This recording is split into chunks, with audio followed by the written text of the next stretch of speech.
जय माता दी भक्तों, आज मैं आपके लिए लेके आई हूँ नवरात्र का दूसरा दिन ब्रह्मचारिणी माँ का है।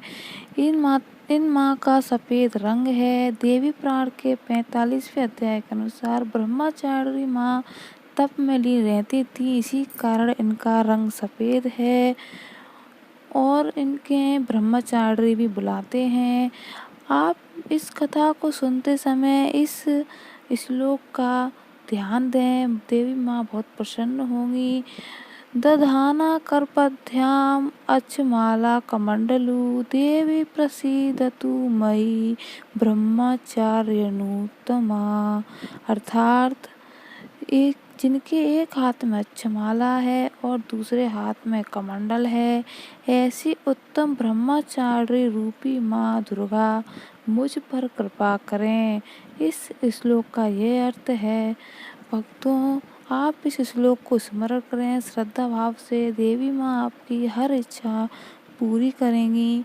नवरात्र के दिन माँ दुर्गा की देवी ब्रह्मचारिणी रूप की पूजा करने का विधान है। माँ दुर्गा ने पार्वती के रूप में पर्वतराज के यहाँ पुत्री बनकर जन्म लिया और महर्षि नारद के कहने पर अपने जीवन में भगवान महादेव को पति के रूप में पाने के लिए कठोर तपस्या की थी। हजारों वर्ष तक अपनी कठिन तपस्या के कारण ही इनका नाम तपश्चारिणी या ब्रह्मचारिणी पड़ा। उन्हें त्याग और तपस्या की देवी माना जाता है। अपनी इस तपस्या की अवधि में इन्होंने कई वर्षों तक निराहार रहकर और अत्यंत कठिन तपस्या भी की, जिससे महादेव बहुत प्रसन्न हो गए। इनके इसी रूप की पूजा और स्तवन दूसरे नवरात्र पर किया जाता है। शास्त्रों में ऐसा भी उल्लेख है कि माता ब्रह्मचारिणी पूर्व जन्म में राजा हिमालय के घर मैना के गर्भ में उत्पन्न हुई। देवर्षि नारद के कहने पर माता ब्रह्मचारिणी शिव को पति के रूप में प्राप्त करने के लिए जंगल में जाकर हजारों वर्ष केवल फल खाकर कठिन तपस्या की। फिर शिव को विशेष प्रसन्न करने के लिए ब्रह्मचारिणी ने 3000 वर्ष तक वृक्षों से सिर्फ गिरे हुए सूखे पत्ते खाकर तपस्या की। ब्रह्मचारिणी माँ की उपासना एवं आराधना करने से भक्तों को अनेक प्रकार की सिद्धि प्राप्त होती है और देवी माँ उन पर अपनी कृपा बनाए रखती हैं। देवी माँ की पूजा करने के लिए मन में विश्वास और श्रद्धा होनी चाहिए।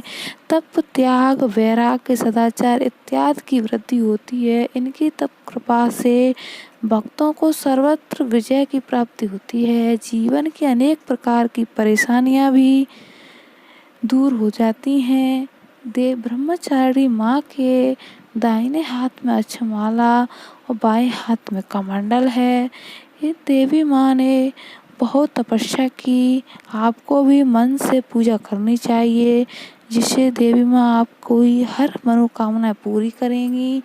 आप इनके इस श्लोक का ध्यान अवश्य करें, जिससे वो बहुत जल्दी ही प्रसन्न होंगी। जय माता दी बोलिए और अब ध्यान पूजा में लगाइए। भक्तों, आप मेरे इस चैनल पर नए आए हैं तो प्लीज़ मेरे चैनल को लाइक, शेयर एंड सब्सक्राइब करें और कोई कमेंट करके बताएं।